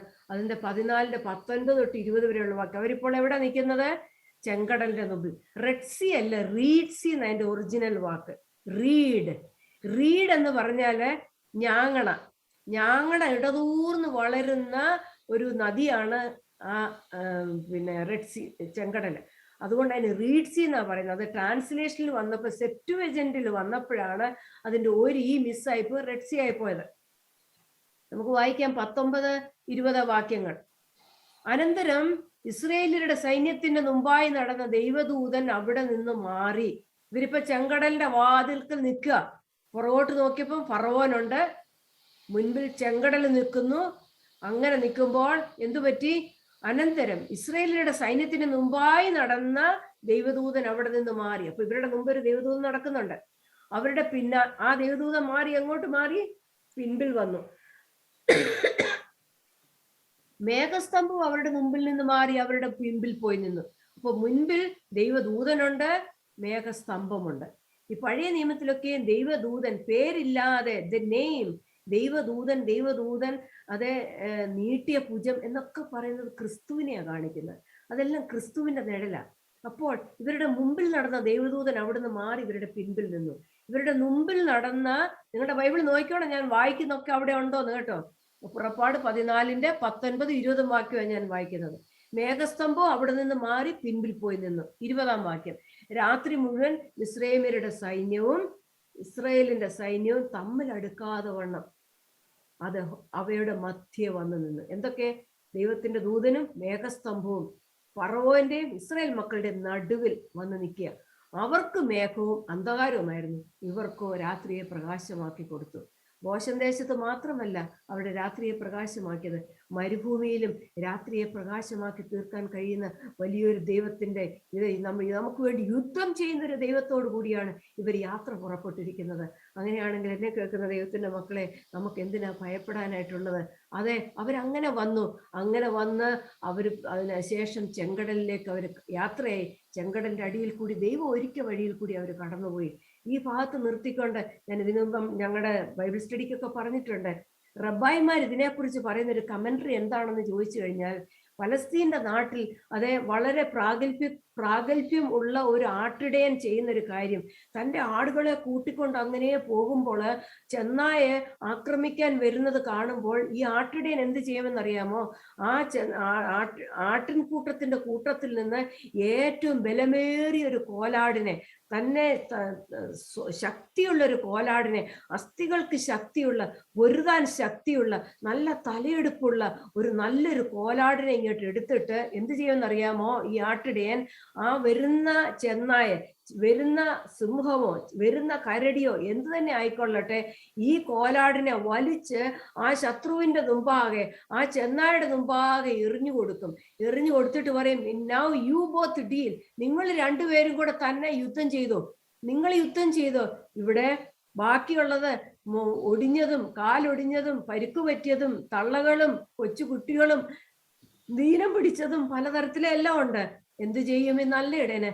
തള്ളകളെ പതുക്കെ നടത്തും, കുഞ്ഞാടുകളെ തോളിൽ വഹിച്ചുകൊണ്ട് അതേ അവൻ അക്കരെ അതിന് മറുകരെ എത്തിച്ച് അതുങ്ങളെ സ്വസ്ഥമാക്കി ഒരു സ്ഥാനത്ത് കൊണ്ടുപോകും. എന്നാൽ ഇടയനറിയാം, ഞാൻ അയച്ച കോലാടുണ്ടല്ലോ അവൻ സാധാരണ കോലാടൊന്നുമല്ല, ഞാൻ അയച്ച കോലാടുണ്ടല്ലോ അവൻ ശക്തിമാനാ, അവൻ ജയിച്ചു വരാൻ ശക്തിയുള്ളവനാ. അവൻ പിശാചിന്റെ കയ്യിൽ അവൻ ചെന്നുപെട്ടാലും അവൻ അവിടെ നിന്ന് എഴുന്നേറ്റ് വരും. അവൻ 3-ാം ദിവസം അവൻ ഉയർത്തെഴുന്നേൽക്കുന്നവനാണെന്ന് ഈ അയച്ച പിതാവിന് വ്യക്തമായിട്ട് അറിയാമായിരുന്നത് കൊണ്ട് അതേ ഇടയൻ അവനെ അയക്കുകയാണ് ചെയ്യുന്നത്. അതെ, അതുപോലെ സംഭവിക്കുന്നു. ആ കോലാട് ജയിച്ച് മടങ്ങി വരും, അതും ഈ കൂട്ടത്തിലേക്ക് വന്നു ചേരുന്നു. മനസ്സിലായോ ഞാൻ എന്താ പറഞ്ഞെന്നുള്ളത്? ഈ പഴയ നിയമത്തിൽ ഒളിഞ്ഞു കിടക്കുന്ന കർത്താവ് യേശു ക്രിസ്തുവിന്റെ വെളിപ്പാടുകൾ നമ്മൾ പഠിച്ചു കഴിഞ്ഞാൽ, അത് പഠിച്ചില്ല എന്നുണ്ടെങ്കിൽ എൻ്റെ പ്രിയ ജനമേ, പുതിയ നിയമം ഒരു ചുക്കും നമുക്ക് മനസ്സിലാവത്തില്ല, ഒന്നും നമുക്ക് മനസ്സിലാവത്തില്ല എന്ന് വേണം പറയാനായിട്ട്. ലൂക്കോസ് എഴുതിയ സുവിശേഷം 24:7, ലൂക്കോസ് 24:7 അവിടെ എന്താ പറയുന്നത്? യേശു പറഞ്ഞു, മുമ്പേ ഗലീലയിൽ ഇരിക്കുമ്പോൾ തന്നെ അവൻ തങ്ങളോട് മനുഷ്യപുത്രനെ പാപികളായ മനുഷ്യരുടെ കയ്യിൽ ഏൽപ്പിച്ച് ക്രൂശിക്കുകയും അവൻ 3-ാം നാൾ ഉയർത്തെഴുന്നേൽക്കുകയും വേണമെന്ന് പറഞ്ഞത് ഓർത്തുകൊള്ളുകയും. മനുഷ്യപുത്രനെ പാപികളുടെ കയ്യിൽ ഏൽപ്പിച്ചു. ഇവിടെ ഒരു കോലാടിനെ കൊണ്ടുവന്ന് ഏൽപ്പിച്ചു കൊടുക്കുന്നു. അവൻ 3-ാം ദിവസം ഉയർത്തെഴുന്നേൽക്കുകയും വേണമെന്ന് പറഞ്ഞത് ഓർത്തുകൊള്ളുകയും. അതെ, ശിഷ്യന്മാരോട് കർത്താവ് യേശു ക്രിസ്തു പറഞ്ഞതാ, ഞാൻ ഏൽപ്പിക്കപ്പെടും, ഇങ്ങനെ ചെന്നായയുടെ കരത്തിൽ ഏൽപ്പിക്കപ്പെടും, ഇങ്ങനത്തെ മനുഷ്യന്റെ കരത്തിൽ ഞാൻ ഏൽപ്പിക്കപ്പെടും, പക്ഷെങ്കിൽ ഞാൻ 3-ാം ദിവസം ഞാൻ ഉയർത്തെഴുന്നേൽക്കും. എബ്രായർ 12:3 ഇങ്ങനെ വായിക്കുന്നു, നിങ്ങളുടെ ഉള്ളിൽ ക്ഷീണിച്ച് മടുക്കാതിരിപ്പാൻ പാപികളാൽ തനിക്ക് നേരിട്ട് ഇങ്ങനെയുള്ള വിരോധം സഹിച്ചവനെ ധ്യാനിച്ച് കൊള്ളുകയും. ഇസ്രായേൽ മക്കളെ വഴി നടത്തിയ ദൈവം, അതെ, അവൻ പോയി അങ്ങനെ അവരെ രണ്ടാക്കി, ഫറവോന്റെ സൈന്യത്തെയും ഇസ്രായേലിനെയും രണ്ടാക്കി തീർത്തു. ഇതിലൊരു റബ്ബായി എഴുതി വെച്ചതാ. പക്ഷെങ്കിൽ വീണ്ടും ജന്മം പ്രാപിച്ച എനിക്ക് നിങ്ങൾക്ക് മനസ്സിലാകും, അതെ, ശത്രുവിന്റെ കയ്യിലേക്ക്, ചെന്നായുടെ കരത്തിലേക്ക് എറിഞ്ഞു കൊടുത്ത ആ കോലാട് ആരാണെന്നുള്ളത്. അതെ, അബ്രഹാം ഇസ്ഹാക്കിനെ യാഗം കഴിക്കാൻ ചെല്ലുമ്പോൾ അതെ മുള്ള് കാട്ടിൽ കൊമ്പ് കുരുങ്ങിക്കിടന്ന അതേ കോലാട് തന്നെ കർത്താവ് യേശു ക്രിസ്തു എന്ന് നമുക്ക് മനസ്സിലാകും. അങ്ങനെ ഇവര് ചെങ്കടൽ പിളർന്ന് ഇവര് കടന്നു വരുന്നത് കാണാൻ സാധിക്കുന്നു. ആരാ ഇവരെ നടത്തിയത്? ഇവരെ നടത്തിയ നീട്ടിയ ഭുജം ആരാ? ഇവരെ നടത്തിയ അഗ്നിത്തൂൺ ആരാ? ഇവരുടെ കൂടെ ഉണ്ടായിരുന്ന ദൈവത്തിന്റെ ദൂതൻ ആരാ? എനിക്ക് നിങ്ങൾക്ക് വേണ്ടിയിട്ട് കാൽവറിയുടെ കൊലക്കളത്തില് അത് രക്തം ചിന്തിയ, അവസാനതുള്ളി രക്തം ചിന്തിയ നമ്മുടെ കർത്താവ് യേശു ക്രിസ്തു. അതേ ഗോതമ്പ് മണി നിലത്ത് വീണ് ചാകുന്നില്ലെങ്കിൽ അത് തനിയെ ഇരിക്കും, ചത്തുവെങ്കിലോ വളരെ ഫലം കായ്ക്കും. ആ വളരെ ഞാനും നിങ്ങളും ഫലം കായ്ക്കത്തക്കവണ്ണം അതേ ആ കഷ്ടതയേറ്റ കർത്താവ് യേശു ക്രിസ്തുവിനെ ഈ പുറപ്പാട് പുസ്തകത്തിൽ കൂടി നമുക്ക് യാത്ര ചെയ്യാൻ നമുക്ക് കാണാനായിട്ട് സാധിക്കും. ഇത്ര നല്ലൊരു രക്ഷകൻ വേറെ ഉണ്ടോ? കർത്താവെ, ദേവന്മാരിൽ നിനക്ക് തുല്യൻ ആരുണ്ട്? മോശ എങ്ങനെ പാടാതിരിക്കും? ദബോറ എങ്ങനെ പാടാതിരിക്കും? നമുക്ക് കടന്നു വരാം 15:1. അവിടൊക്കെ നിന്ന് സംസാരിച്ചാൽ ഞാൻ മണിക്കൂർ സംസാരിക്കും. പുറപ്പാട് 15:1. മോശയും ഇവര് ചെങ്കടൽ കടന്നു. ചെങ്കടൽ കടന്നു. 1-ാം വാക്യം, മോശയും ഇസ്രായേൽ മക്കളും അന്ന് യഹോവയ്ക്ക് സങ്കീർത്തനം പാടി ചൊല്ലിയത് എന്തെന്നാൽ, ഞാൻ യഹോവയ്ക്ക് പാട്ട് പാടും, അവൻ മഹോന്നതൻ, കുതിരയും അതിന്മേലിരുന്നവനെയും അവൻ ചെങ്കടലിൽ തള്ളിയിട്ടു എന്ന് പറഞ്ഞിട്ട് ആ പാട്ടിന്റെ ഈരടികളിലേക്കൊന്നും ഞാൻ പോകുന്നില്ല. നിങ്ങളൊന്ന് വായിക്കണം, ധ്യാനിക്കണം. അതിനകത്ത് എന്തൊക്കെ നീ സമ്പാദിച്ചു കൊണ്ടുവന്ന ജനം, അങ്ങനെയല്ലേ പറയുന്നത്? നീ സമ്പാദിച്ച ജനം കടന്നുപോയി, നീ അവരെ കൊണ്ടുവന്ന് തിരുനിവാസത്തിന് ഒരുക്കിയ സ്ഥാനത്ത് യഹോവ നിന്റെ അവകാശ പർവ്വതത്തിൽ നീ അവരെ നട്ടു. കർത്താവെ, തൃക്കൈ സ്ഥാപിച്ച വിശുദ്ധ മന്ദിരത്തിൽ തന്നെ. 11-ാം വാക്യം, കർത്താവ് യഹോവേ, ദൂതന്മാരിൽ നിനക്ക് തുല്യൻ ആര്? വിശുദ്ധിയിൽ മഹിമയുള്ളവനെ, സ്തുതികളിൽ ഭയങ്കരനെ, അത്ഭുതങ്ങളെ പ്രവർത്തിക്കുന്നവനെ, നിനക്ക് തുല്യൻ ആര്? മോശ ഈ പാട്ടെഴുതി ഈ ജനത്തെ പഠിപ്പിച്ചു. അവര് ഒരുമിച്ച് പാടി. അവരുടെ താൽമൂദുകളില് ഇങ്ങനൊരു കാര്യം എഴുതിയിട്ടുണ്ട്. ഇങ്ങേയറ്റം ഞാൻ ഇട്ടിരുന്ന കവർ പിക്ചർ നിങ്ങൾ കണ്ടെന്ന് വിചാരിക്കുന്നു. മുല കുടിക്കുന്ന കുഞ്ഞുങ്ങളും ഉണ്ട് ഇതിനകത്ത്, ന്യൂ ബോൺ ബേബീസും ഉണ്ട്. അപ്പോൾ അവര് നടക്കുന്ന നടപ്പിലൊക്കെ അമ്മയുടെ അമ്മിഞ്ഞാപ്പാലൊക്കെ കുടിച്ചായിരിക്കുമല്ലോ ഇവര് നടക്കുന്നത്. അങ്ങനെ നടന്ന് ഇവര് ചെങ്കടൽ കൂടി പാടി വെളിയിൽ വരുമ്പോൾ ഇവര് ഈ പാട്ട് പാടുമ്പോൾ മനസ്സിലായോ, പാല് കുടിച്ചുകൊണ്ടിരിക്കുന്ന കുഞ്ഞു പോലും പെട്ടെന്ന് അതെ അമ്മയുടെ മാറിടത്തിൽ നിന്ന് വാ വിട്ടിട്ട് തിരിഞ്ഞിങ്ങനെ നോക്കിയിട്ട് ആനന്ദിക്കുന്നു എന്ന് താൽമൂദുകളിൽ എഴുതിയിരിക്കുന്നു. അതിന്റെ തെളിവ് ഞാൻ തിരുവചനത്തിൽ നിന്ന് പറയാം. മത്തായിയുടെ സുവിശേഷം 21:16. ഹോശാന പാടിക്കൊണ്ട് അതേ കർത്താവേ, യെരുശലേമിൽ നിന്ന് എരിഹോയിൽ നിന്ന് യെരുശലേമിലേക്ക് കയറുക, ദൈവാലയത്തിലേക്ക് കയറുക. അവിടെ എല്ലാവരും ആർത്ത് അവിടെ പാട്ട് പാടുക. അപ്പൊ അവിടെയുള്ള മതപ്രമാണികളൊക്കെ ചോദിച്ചു, നീ കേൾക്കുന്നില്ലേ ഈ ജനം എന്താ വട്ടത്തരമാ കാണിക്കുന്നേ? യേശു എന്ത് പറഞ്ഞു? മാത്യു 21:16. എന്നാൽ മഹാപുരോഹിതന്മാരും ശാസ്ത്രിമാരും അവൻ ചെയ്ത അത്ഭുതങ്ങളെയും ദാവീദ് പുത്രന് ഹോശാന എന്ന ദൈവാലയത്തിൽ ആർക്കുന്ന ബലവാന്മാരെ കണ്ടിട്ട് നീരസപ്പെട്ടു. ഇവൻ പറയുന്നതോ കേൾക്കുന്നുവോ എന്ന് അവനോട് ചോദിച്ചു. യേശു അവരോട്, ഞാൻ കേൾക്കുന്നുണ്ട് മഹാപുരോഹിത, ശാസ്ത്രി, ഞാൻ കേൾക്കുന്നുണ്ട്. ജനം ഹോശാന പാടുന്നത് ഞാൻ കേൾക്കുന്നുണ്ട്.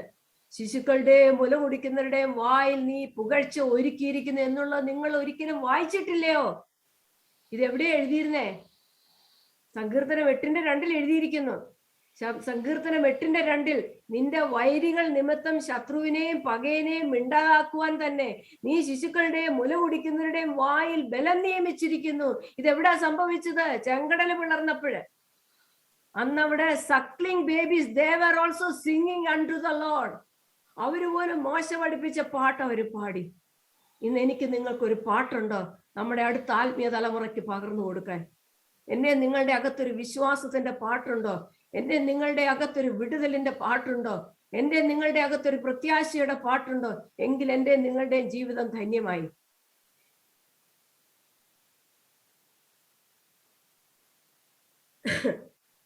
അതിനുശേഷം നമ്മള് മോശ പാടി 20-ാം വാക്യത്തിലേക്ക് വന്നാൽ മിറിയാമും പാടി. മിറിയാം തപ്പെടുത്ത് പാടി. 20-ാം വാക്യത്തിൽ അഹരോന്റെ സഹോദരി മിരിയാം എന്ന പ്രവാചകി കയ്യിൽ തപ്പെടുത്തു.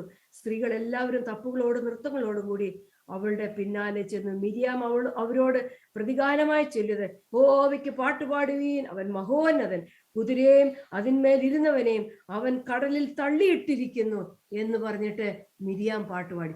എന്താ മോശ, ഒരു പുരുഷനായ മോശ പാടിയ പാട്ട് പോരായിരുന്നോ മിരിയാമിന്? മിരിയാം എന്തുകൊണ്ടാ പാട്ട് പാടിയത്? അവിടെ മിരിയാം പ്രവാചകി എന്നാ വായിക്കുന്നല്ലേ? ഞാൻ അങ്ങനെയല്ല വായിച്ചത്. അങ്ങനെയല്ല നിങ്ങളുടെ പുസ്തകത്തില് 20-ാം വാക്യത്തിൽ അഹരോന്റെ സഹോദരി മിരിയാം എന്ന പ്രവാചകി. മിരിയാം ഒരു പ്രവാചകിയായിരുന്നു. എന്തുകൊണ്ട് മിരിയാം പ്രവാചി എന്ന് പറയാനുള്ള കാരണം, മിരിയാമിന് അറിയാമായിരുന്നു മിരിയാം മോശയുടെ മൂത്ത സഹോദരിയാണ്. മനസ്സിലായില്ലേ?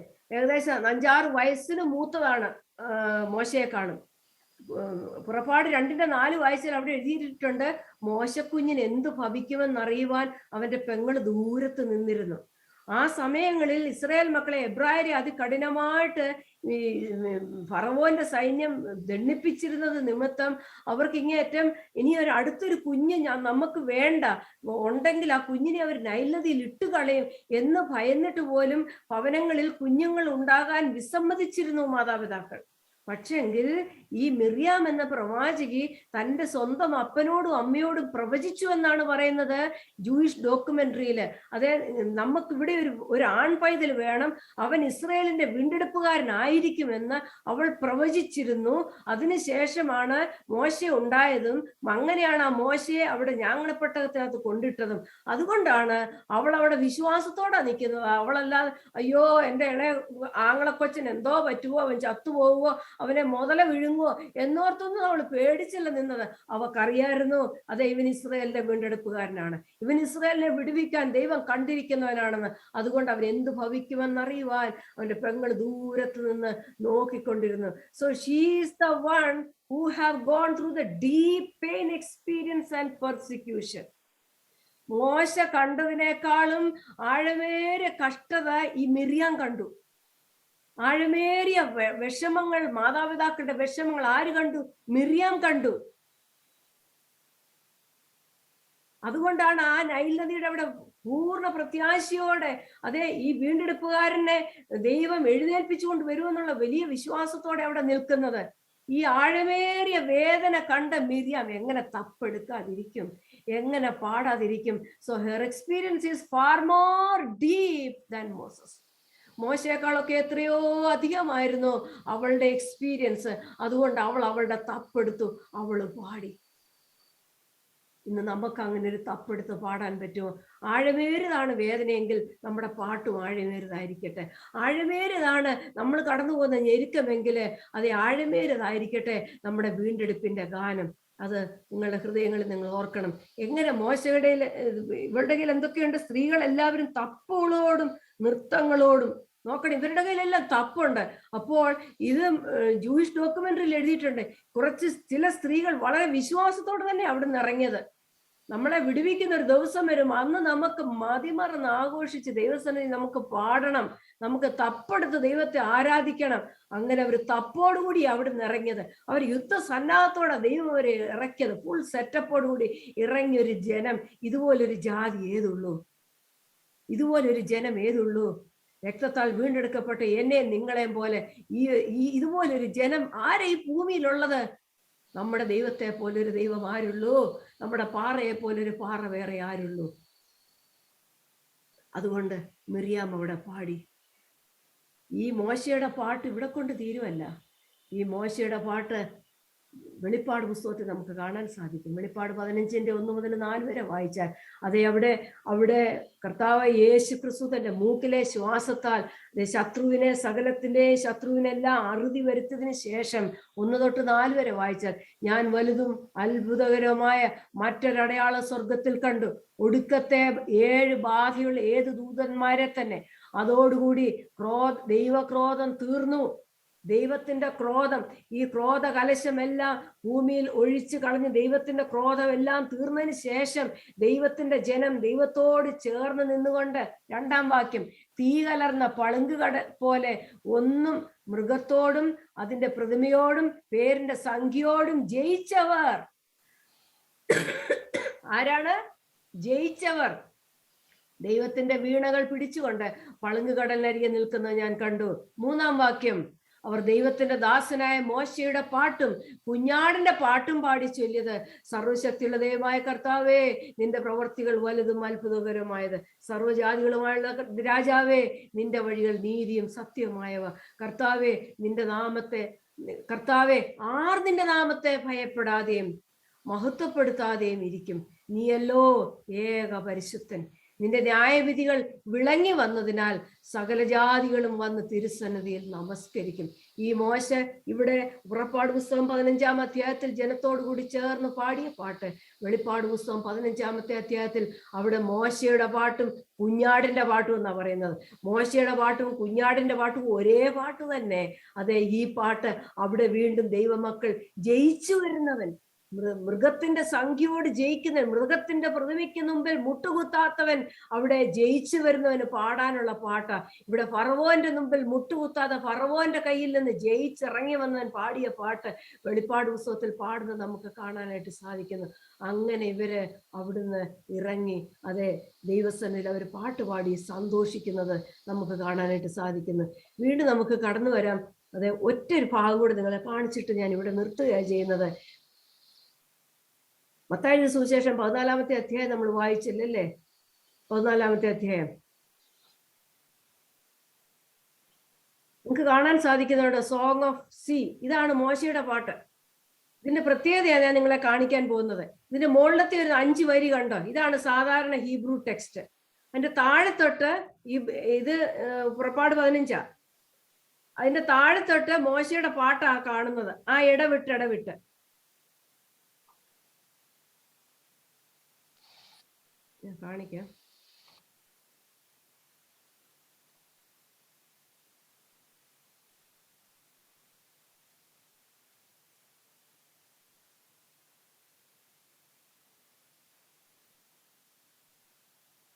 ഇത് കണ്ടോ? നോർമൽ ടെക്സ്റ്റ് ഈ ഇടതുവശത്ത് കാണുന്നത്, വലതുവശത്ത് കാണുന്ന നോർമൽ ടെക്സ്റ്റ്. പക്ഷെ മോശയുടെ പാട്ടിന്റെ ഭംഗി കണ്ടോ? ഞാൻ വായിച്ച് മനസ്സിലാക്കിയൊരു കാര്യം എന്നാന്ന് ചോദിച്ചു കഴിഞ്ഞാൽ 12 ഗോത്രത്തിന് പോകാൻ 12 ട്രാക്ക് ഉണ്ടായിരുന്നെന്നേ ഈ ചെങ്കടലില്. ഇവരല്ലാതെ കണ്ട് പിന്നെ എന്തോ ഓവർ സ്പീഡ് എടുത്തിട്ട് ഓവർടേക്ക് ചെയ്ത് ഒന്നും കുറുക്കുചാടിയൊന്നും അല്ല ഇവരാരും പോയത്. യഹൂദ ഗോത്രം, ഗർശോൻ ഗോത്രം, ദാൻ ഗോത്രം, നഫ്താലി, ബെഞ്ചമിൻ, ഇവർക്കെല്ലാം അസൈൻ ചെയ്ത് 12 ട്രാക്ക് ഉണ്ടായിരുന്നു എന്ന് ചെങ്കടലില്.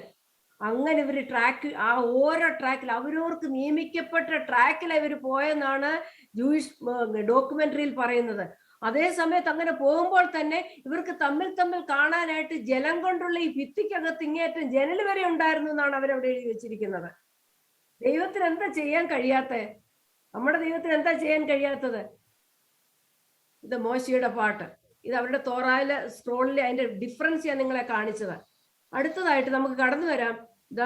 മത്തായിയുടെ സുവിശേഷം 14-ാമത്തെ അധ്യായത്തിലെ നമ്മൾ കണ്ടു അവിടെ കർത്താവ് യേശു ക്രിസ്തു അവിടെ കടലിന് മുകളിൽ കൂടി നടക്കുന്നു.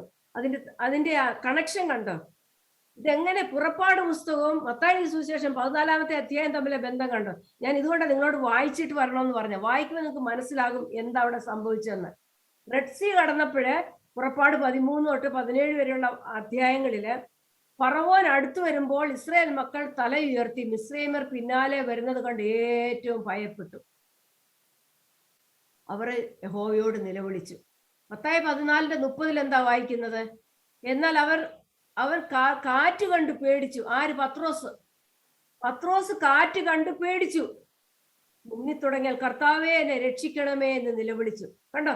അതേ എക്സ്പ്രഷൻ കണ്ടോ മത്തായി സുവിശേഷത്തിൽ കാണുന്നേ? ഇങ്ങനെ ഇവര് വേദഭാഗം നിശ്ചയിക്കാൻ കാരണം പിന്നെ കർത്താവ് യേശു ക്രിസ്തുവിന്റെ സമയത്തിന് മുമ്പ് ഗ്രീക്കുകാർ ഭരിക്കുന്ന സമയത്ത് തോറ അവർ ഉപയോഗിക്കാൻ പാടില്ല എന്നുള്ള വലിയ നിർബന്ധമായിരുന്നു. ഈ അവർ ഹെലനിസ്റ്റിക് ആക്കി കഴിഞ്ഞപ്പോൾ, ഗ്രീക്ക് സമ്പ്രദായത്തിലേക്ക് വന്നപ്പോൾ, അപ്പോൾ ഇവരുടെ തോറ പോർഷനോട് ചേർന്ന് അതേ ചിന്തയുള്ള ഭാഗങ്ങൾ അവര് ന്യായാധിപന്മാർ പ്രവാചക പുസ്തകങ്ങളിൽ നിന്നും പുതിയ നിയമത്തിൽ നിന്നും അന്ന് എഴുതപ്പെട്ടിട്ടുള്ള പുതിയ നിയമത്തിൽ നിന്നും എഴുതി ഇവർ വായിച്ച് ധ്യാനിച്ചിരുന്നു. ഇത് ധ്യാനിക്കുമ്പോൾ ഇവർ ചിന്തിക്കും, ഇവർക്ക് ഓർമ്മ വരും ഇസ്രായേൽ മക്കൾ ചെങ്കടൽ കടന്നത്. അങ്ങനെയാണ് ഇതിന് ആ സമാനത വരാനുള്ള കാരണം. അടുത്തത് 14-16 വായിച്ചാൽ അവിടെ എന്തെഴുതിയിരിക്കുന്നത്? മോശ വടിയെടുത്തു, നിന്റെ കൈ കടലിന്മേൽ നീട്ടി അതിനെ വിഭാഗിക്ക. ഓർക്കുന്നുണ്ട് അങ്ങനെ ഒരു ഭാഗം വായിച്ചത്? മത്തായി 14:31 എന്ത് സംഭവിച്ചു? യേശു ഉടനെ കൈ നീട്ടി ആരെ പിടിച്ചു? പത്രോസിനെ പിടിച്ചു. അവിടെ യേശു കൈ നീട്ടുന്നു. ഇവിടെ പുറപ്പാട് പുസ്തകത്തിൽ മോശ ദൈവത്തിന്റെ കരത്തോടുകൂടി മോശ തന്റെ കരം നീട്ടി, തന്റെ വടി നീട്ടി അതേ ചെങ്കടലിനെ പിളരുന്നു. രണ്ടിടത്തും ഒരു അത്ഭുതം നടക്കുകയാണ് ചെയ്യുന്നത്.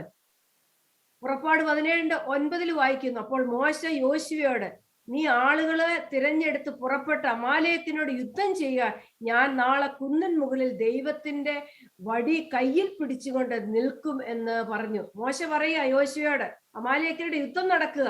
അപ്പോൾ മോശ യോശുവയോട് പറഞ്ഞു, നീ ആളുകളെ തിരഞ്ഞെടുത്ത് അവിടെ യുദ്ധത്തിന് ഒരുങ്ങിക്കോ, ഞാൻ മലയുടെ മുകളിലേക്ക് കടന്നു പോവുകയാ. മത്തായി 14 എന്താ വായിക്കുന്നത്? അവൻ പുരുഷാരത്തെ പറഞ്ഞയച്ചിട്ട് പ്രാർത്ഥിപ്പാൻ തനിയെ മലയിൽ കയറിപ്പോയി. താഴ്വരയിൽ എനിക്കും നിങ്ങൾക്കും ഒരു യുദ്ധമുണ്ടെന്ന് അറിഞ്ഞിട്ട് കർത്താവ് യേശു ക്രിസ്തു അടങ്ങി ഒതുങ്ങി അവരുടെ തിരിക്കുകയില്ല. അവൻ മലയിൽ കയറിപ്പോയി എനിക്ക് നിങ്ങൾക്ക് വേണ്ടിയിട്ട് അവൻ പ്രാർത്ഥിക്കുന്നു. അതേ കാര്യം നമുക്ക് മത്തായി സുവിശേഷത്തിലും കാണാൻ സാധിക്കുന്നു. വീണ്ടും മോശ കൈ ഉയർത്തിയിരിക്കുമ്പോൾ ഇസ്രായേൽ ജയിക്കും. മത്തായി സുവിശേഷത്തിൽ എന്ത് പറ്റി?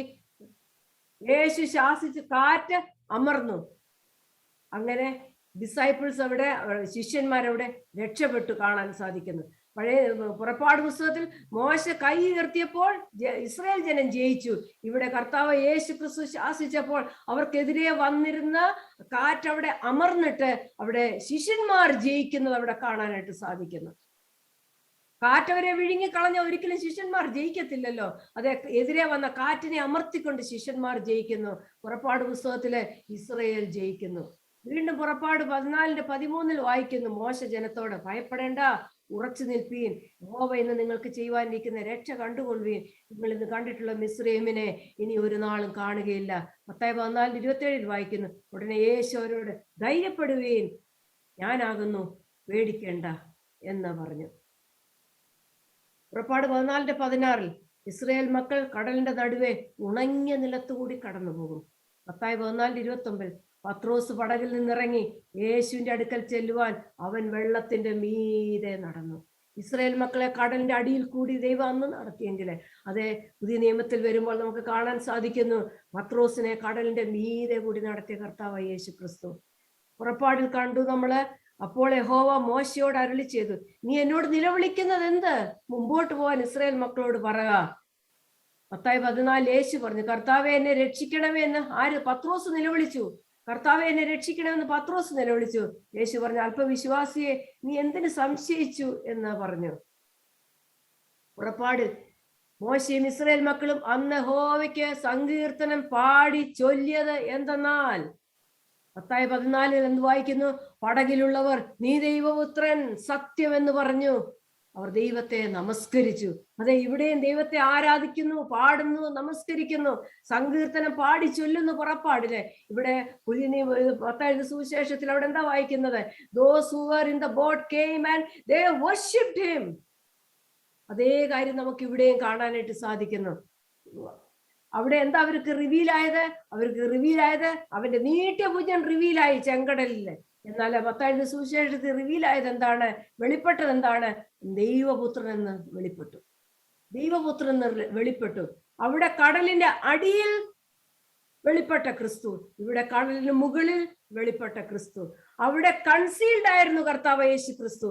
എന്നാൽ പുതിയ നിയമത്തിൽ കർത്താവ് റിവീൽഡ് ആയിരിക്കും. ഈ വചനങ്ങളാൽ ദൈവം നിങ്ങളെ ധാരാളമായിട്ട് അനുഗ്രഹിക്കും.